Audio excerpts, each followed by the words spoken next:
Subscribe now and press the bell icon. Never miss an update.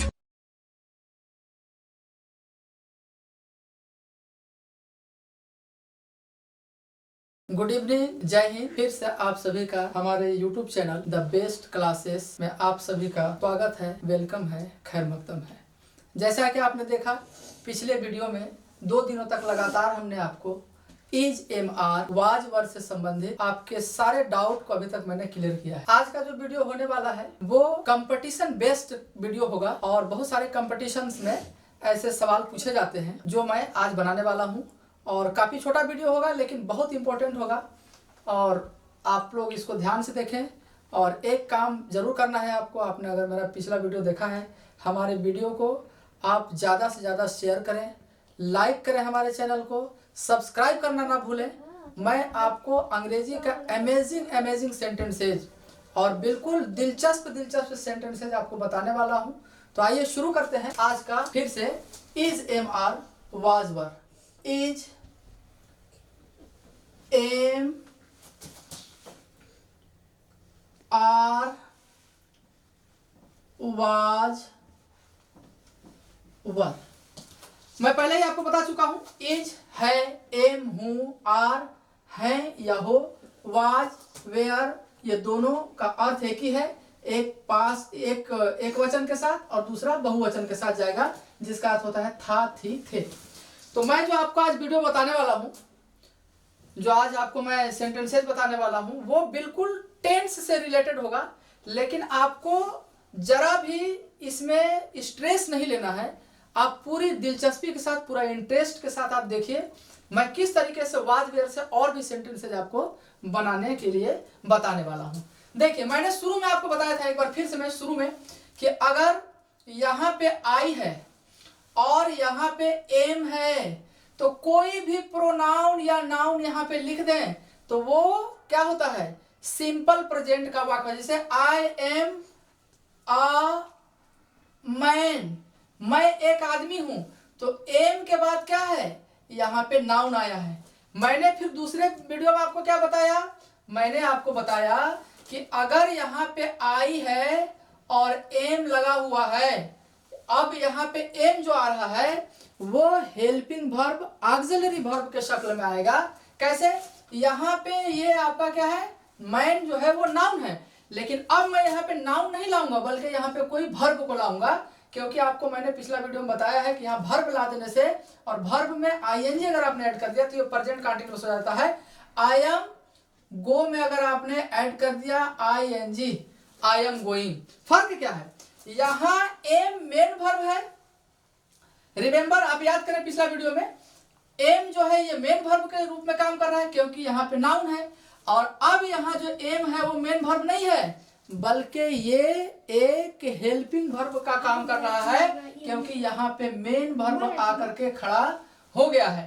तो ये हो गया आई एम गोइंग। अब कुछ भी यहाँ पे लगा दे, I am going to hospital, hospital, I am going to hospital, मैं अस्पताल जा रहा हूं। आपने देखा ऐसा सेंटेंसेस। लेकिन आज जो मैं आपको सेंटेंसेस बताने वाला हूं, इज एम आर के साथ आईएनजी फॉर्म हमने आपको बताया, वाज वर्ब के साथ आईएनजी फॉर्म बताया था। आज मैं was were is am are के साथ क्रिया का थर्ड फॉर्म लगा करके कैसे सेंटेंसेस क्रिएट करते हैं वो आपको बताने वाला हूं। तो ये बहुत ही इंपॉर्टेंट होने वाला है वीडियो, जो आप एक्टिव वॉइस और पैसिव वॉइस के शक्ल में पढ़ते हैं वही होने वाला है। आप देखें, मैं पहला आपके सामने उदाहरण रखता हूं। जैसे हमने लिखा यहां यू और यू के साथ हमने लिखा आर, यू आर। अब इसके बाद आप क्या लिख दें, आप कोई भी वर्ब उठा लें। वर्ब में आप चाहें तो सी लिख दें, सी मीन्स देखना, गो लिख दें, गो मीन्स जाना, कम लिख दें, कम मीन्स आना। आप जो भी whatever comes in your mind you can write down, आप उसको यहाँ पे लिख सकते हैं। You are helped, you are helped. आप देखें ध्यान से, अब यहाँ क्या है, यू बहुवचन, बहुवचन के साथ क्या लगाते हैं आप, आर लगाते हैं। मैंने आपको अभी तक क्या बताया, ई I we you they boy boys girls जो भी रहता था उसके साथ बहुवचन के साथ आप आर लगाते थे, बहुवचन के साथ, और एम का प्रयोग करते थे नाउन के साथ, और क्रिया में आईएनजी के साथ आपने किया। अब मैं इज एम आर के साथ वर्ब का थर्ड फॉर्म बता रहा हूं आपको। आप इज एम आर के बाद थर्ड फॉर्म लिखिए और देखिए आपका इंग्लिश कितना अच्छा स्पोकन इंग्लिश हो जाएगा।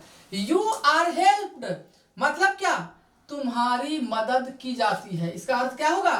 तुम्हारी मदद की जाती है, तुम्हारी मदद की जाती है। अब ध्यान देने वाला बात है, क्या मैं इसको कर्ता कहूं?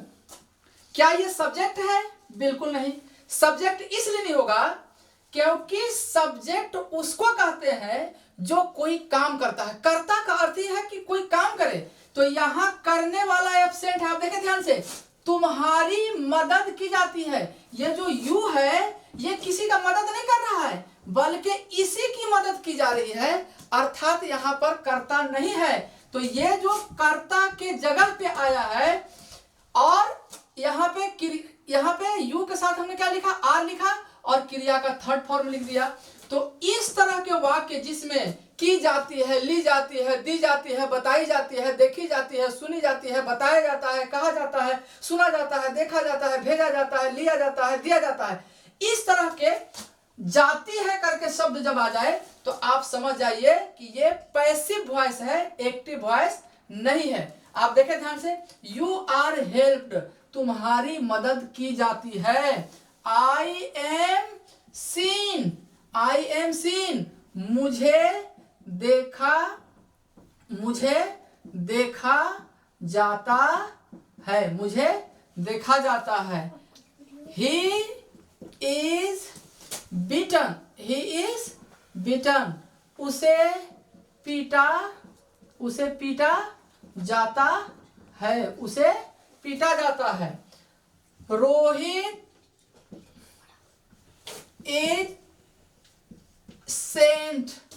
रोहित इज सेंट टू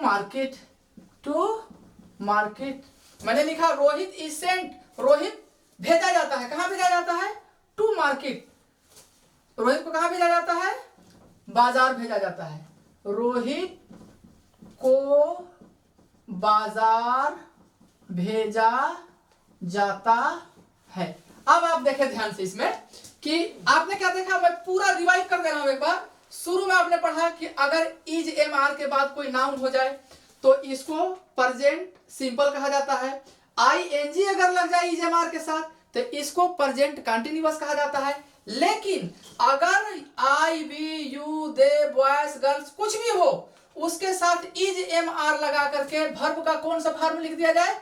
तीसरा फॉर्म लिख दिया जाए, तो ये आपका पैसिव वॉइस हो जाता है। और इसमें लिया जाता है, दिया जाता है, कहा जाता है, देखा जाता है, सुना जाता है, हो जाया करता है। मैंने आपको बताया यू आर हेल्प तुम्हारी मदद की जाती है। यहां मदद करने वाला कोई नहीं है, तो जहां मदद करने वाला ना हो और क्रिया का थर्ड फॉर्म हो तो उस पर कोई काम किया जा रहा है, कोई काम करने वाला नहीं है। अच्छा, कोई काम करने वाला अगर आएगा तो कैसे आएगा वो मैं आपको अभी आगे बताता हूं। आई एम सीन मुझे देखा जाता है, मीन्स मुझे कोई देख रहा है, यानी मुझ पर कोई काम हो रहा है। काम करने वाला यहाँ एब्सेंट है। ही इज बीटेन उसे पीटा जाता है, उसको पीटने वाला यहाँ पे एब्सेंट है, पीटने वाला यहाँ नहीं है। तो हम इसको कैसे करेंगे? रोहित इज सेंट, रोहित को भेजा जाता है टू मार्केट, बाजार भेजा जाता है। रोहित को भेजने वाला एब्सेंट है। तो ऐसी बात यहाँ पे करता हो, यहाँ पे इज एम आर हो, यहाँ करता हो, यहाँ इज एम आर हो, यहाँ करता हो, कर्ता के शक्ल में हो, करता ना हो, और यहाँ इज एम आर हो, बल्कि हम इसको ये कह सकते हैं कि ऑब्जेक्ट के रूप में आया है, अर्थात इस पे कोई काम हो रहा है। ऑब्जेक्ट का मतलब कर्म होता है, इसीलिए हम इसको हिंदी में हम कहते हैं कर्मवाच्य, अर्थात पैसिव वॉइस। ये पैसिव के शक्ल में है, एक्टिव के शक्ल में नहीं है। टेंस जितना हम पढ़ते हैं वो सारा का सारा एक्टिव हुआ करता है, उसी में जब हम इस तरीके से रूल्स लगा करके बनाते हैं तो वो पैसिव हो जाया करता है। खैर, आपको ये याद नहीं रखना, आपको ये याद रखना स्ट्रक्चर कि इज एम आर के साथ कोई भी इधर आप ये लगा दें, कोई भी आप प्रोनाउन लगा दें या कोई भी आप इधर नाउन लगा दें, तो आप उसका अर्थ देखेंगे कि उस पे कोई काम होता हुआ दिखाई देगा। इसको आप क्या कहेंगे? प्रोनाउन है। ये क्या है? प्रोनाउन है। ये क्या है? प्रोनाउन है। ये क्या है? नाउन है। किसी का नाम और अगर I, we, you, they, he, she, it, ये जितना भी आ जाता है, ये सारा दैट, दीज, दोज, दैट, ये सारा का सारा प्रोनाउन होता है। तो प्रोनाउन के साथ इज एम आर का प्रयोग करके वर्ब का तीसरा फॉर्म अगर आप लिख दें तो इस तरह का अर्थ देने लगता है। और आप चाहें तो इससे बहुत सारा सेंटेंसेस बना सकते हैं। मैंने कहा आपको कि Rohit is sent to market, Rohit को मार्केट भेजा जाता है। अब मैं कह रहा हूं कि करने वाला यहाँ गोल है, यहाँ करने वाला एब्सेंट है, तो करने वाला अगर आएगा तो कैसे आएगा मैं दिखाता हूं आपको। अगर आपको लिखना है कि Gita is taught, Gita is taught, teach का सेकेंड और थर्ड फॉर्म है।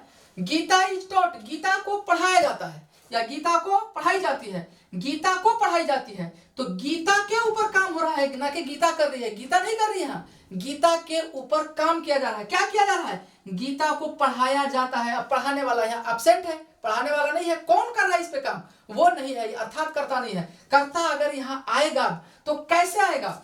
वो बाई के रूप में आएगा। क्या के रूप में आएगा? Gita is taught by. अब आपको कहना है कि गीता को शिक्षक के द्वारा पढ़ाया जाता है, गीता को रमेश के द्वारा पढ़ाया जाता है, गीता को महेश के द्वारा पढ़ाया जाता है, गीता को रूपेश के द्वारा पढ़ाया जाता है, गीता को हमीद के द्वारा पढ़ाया जाता है। तो आपको अगर उसको लाना है तो बाई करके आप ले आइए और यहाँ कर दीजिए आप रूपेश। आप यहाँ रूपेश लिख दें। अगर आपको लिखना है कि मुझे पीटा जाता है तो आई am beaten, I am beaten, मुझे पीटा जाता है। अब आपको पीटा जाता है तो पीटने वाला तो नहीं है, आप पीट रहे हैं, आप पर काम हो रहा है। आई एम बीटेन, मुझे पीटा जाता है, तो पीटने वाला कोई है। अब आपको पीट कौन रहा है? आपके पिताजी पीट रहे हैं कि आपके माताजी पीट रहे हैं? आप यहाँ पर बाई लगाइए, आई am beaten by my father.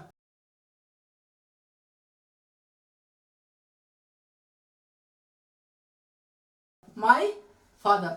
अब आप ऐसे ले आए तो हो जाएगा आई am beaten by my father, मुझे मेरे पिताजी के द्वारा पीटा जाता है। तो अब यहाँ करने वाला हाजिर है, लेकिन करने वाला डायरेक्ट नहीं आ रहा है बल्कि द्वारा के रूप में आ रहा है, बाई के रूप में आ रहा है।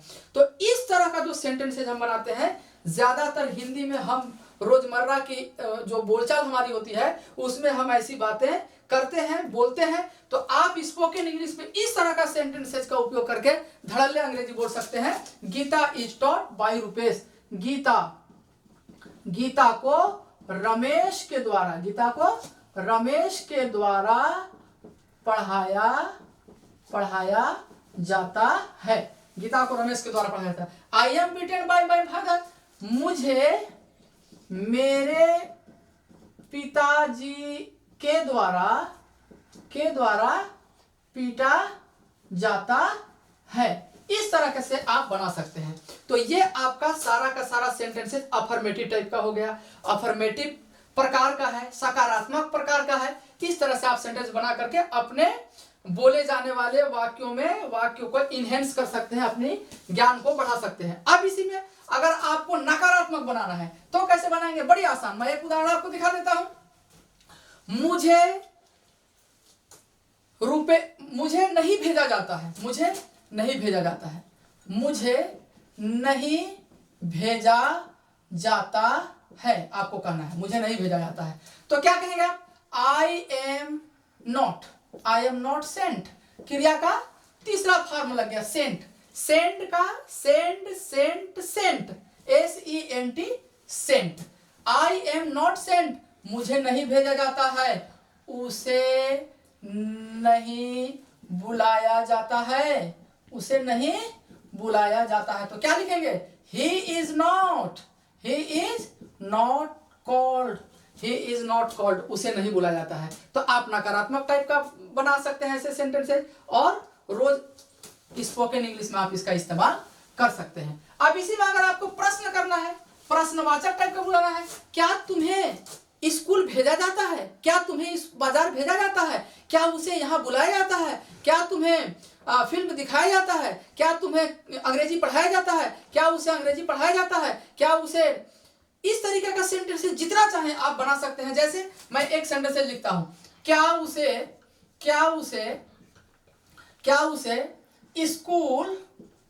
उसे स्कूल भेजा जाता है, भेजा जाता है। तो क्या करेंगे, अब यहाँ पे एक बात और ध्यान देना है कि पैसिव वॉइस जब आप बना रहे हो, रिमेंबर कि आपको यहाँ क्वेश्चन मार्क नहीं लगाना है। अगर आपने क्वेश्चन मार्क लगा दिया तो ये सेंटेंसेज आपका गलत हो जाएगा। क्या उसे स्कूल भेजा जाता है, तो आप क्या बनाएंगे, इसके लिए आपको क्या करना है, उसे अर्थात ही, तो ही के लिए आप इज लगा दे, तो इज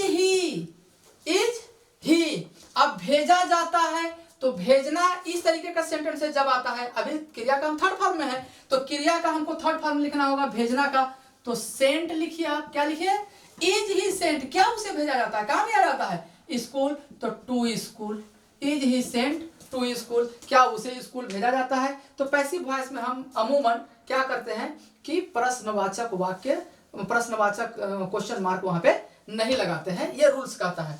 तो इस तरह से आप बना सकते हैं, क्या बना सकते हैं, इंट्रोगेटिव टाइप का सेंटेंसेज आप बना सकते हैं। और क्या बना सकते हैं, क्या मुझे देखा जाता है, क्या मुझे देखा जाता है, तो एम आई सीन, क्या मुझे देखा जाता है। इसी में अगर आपको जोड़ना है कि क्या मुझे शिक्षक के द्वारा देखा जाता है, क्या मुझे शिक्षक से देखा जाता है, शिक्षक के द्वारा देखा जाता है, तो आप कुछ नहीं करेंगे, यहाँ पे फिर आप क्या लगाएंगे, बाय लगा दीजिए, और बाय टीचर, क्या मुझे मेरी मम्मी के द्वारा देखा जाता है, तो आप लिखेंगे am I seen by my mummy या बाय माई मदर। इस तरह से आप सेंटेंसेज इसको क्या कर सकते हैं, बना सकते हैं, और आपका जो इंग्लिश के जानकारी है उसमें आपका और जानकारी इनहेंस हो जाएगा और जानकारी आपका बढ़ जाएगा। तो मैं is am are was were को क्लियर कर रहा हूं, इसलिए इस तरह का सेंटेंसेज बना रहा हूं। इसको मैं एक बार वॉइस में भी आपको बताऊंगा, जब मैं वॉइस पढ़ाऊंगा उसमें भी आपको बताऊंगा, लेकिन तब तक आप जानते रहें इज एम आर से ऐसा करके भी आप क्रिया के तीसरा रूप लगा करके भी बना सकते हैं। तो आप याद रखिए, एक बार क्या हुआ, इज एम आर का प्रयोग नाउन प्रोनाउन के साथ, एक बार इज एम आर का प्रयोग आईएनजी के साथ, और तीसरा हुआ इज एम आर का प्रयोग क्रिया का थर्ड फॉर्म के साथ। तो ये कॉन्सेप्ट आपका क्लियर हो गया। अब मैं आपको इसी को वाज वेयर में कैसे बनाते हैं उसको बताता। तो वाज वेयर बनाने के लिए कुछ नहीं करना है, आप वैसे ही पुराने रूल्स में जाइए, आप लिखिए आई, लिखिए आई के साथ आप क्या लगाएंगे, वाज लगाएंगे, वर लगाएंगे, आप लगाएंगे वाज, आई वाज गिवन, मुझे दिया गया, लेकिन देने वाला अब्सेंट है, देने वाला यहाँ उपस्थित नहीं है। अगर देने वाला कोई उपस्थित है, मुझे दिया गया, तो मुझे दिया गया आप उसमें नाम पकड़ लीजिए, किसी के द्वारा अगर कोई चीज आपको दिया जा रहा है या दिया गया है, तो आप कहें कि मुझे उसके द्वारा दिया गया, तो आप बाई लगा करके हिम कर दीजिए, मुझे उसके द्वारा दिया गया। तो मेरा मेन है was were, I was given, मुझे उसके द्वारा दिया गया, मुझे उसके द्वारा दिया गया। आप इसको बना सकते हैं, he was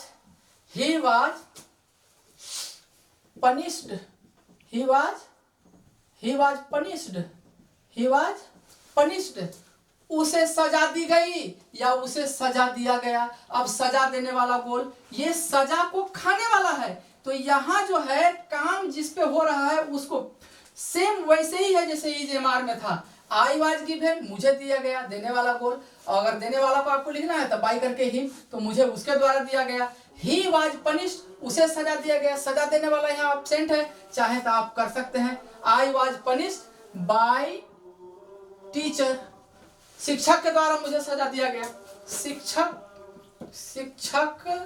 के द्वारा मुझे सजा दिया गया, मुझे शिक्षक के द्वारा सजा दिया गया। Raju is scolded, Raju was scolded, scold means डांटना, डांटने का अंग्रेजी 3-4 है, सबसे बेहतर आप स्कॉल्ड लिखें। डांटने का अंग्रेजी आप देखेंगे तो कहीं चाइल्ड मिलता है, कहीं स्कॉल्ड मिलता है, कहीं लॉयटर मतलब होता है, लॉयटरिंग मीन्स भी डांटना होता है, लेकिन सबसे ज्यादा बेहतर आप स्कॉल्ड लिखें। राजू वाज स्कॉल्डेड, राजू को डांटा गया। Mahesh and Suresh Mahesh and Suresh. देखिए आप यहाँ एंड से हमने दो को ऐड कर लिया तो अब ये बहुवचन हो गया। तो महेश एंड सुरेश वर, या were, Mahesh and Suresh were sent to school. Mahesh and Suresh were sent to school. टी सेंट, महेश और सुरेश को स्कूल भेजा गया।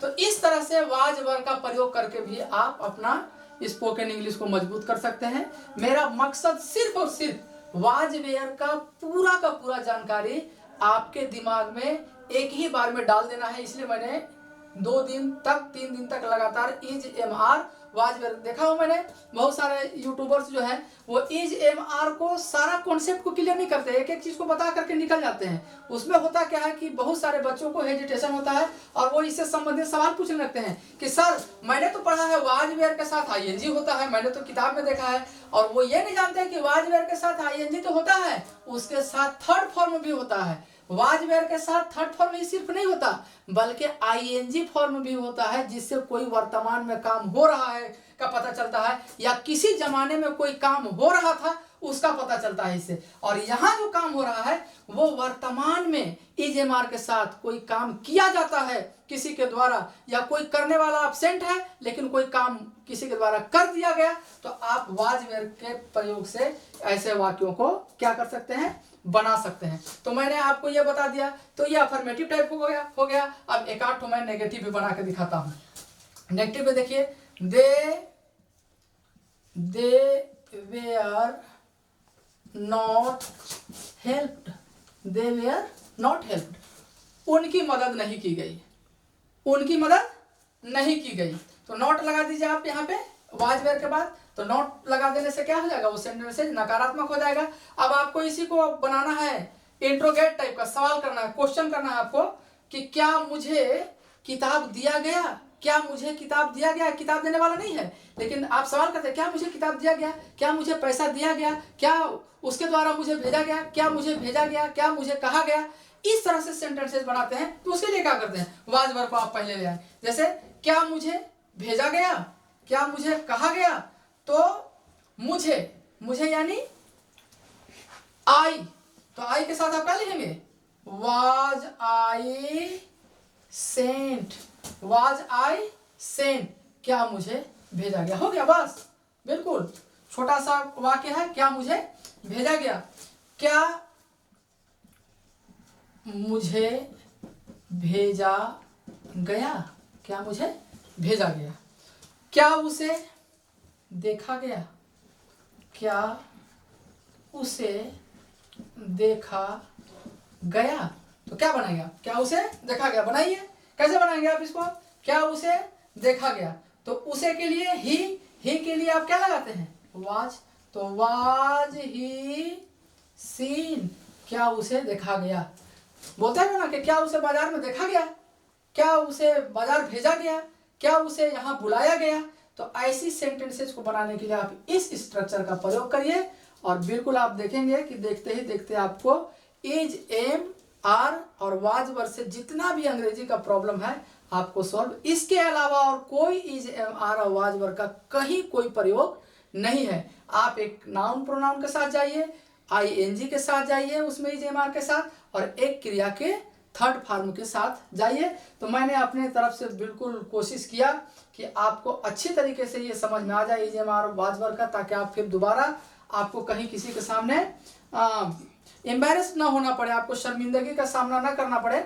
आप अच्छे से इसको बनाएं और जो भी प्रॉब्लम हो आप कमेंट में हमसे सवाल कर सकते हैं। कमेंट बॉक्स में आप सवाल करिए, मैं आपको उसका जवाब देने का पूरा कोशिश करूंगा। तो आज बस इतना ही। अगर मेरा वीडियो पसंद आया हो, आपको ये स्ट्रक्चर पसंद आया हो, तो हमारा वीडियो को लाइक करें और हमारे चैनल को द बेस्ट इंग्लिश क्लासेस को सब्सक्राइब करें, शेयर करें। हमारे वीडियो को खूब अच्छे तरीके से आप देखें, रोज इसे देखें, पढ़ें। एक बार में अगर क्लियर नहीं होता है दोबारा देखें और इस तरह से आप अंग्रेजी सीखने का प्रयास करें। बस आज इतना ही, फिर नई स्ट्रक्चर के साथ कल आपसे हमारी मुलाकात होगी। जय हिंद, जय भारत।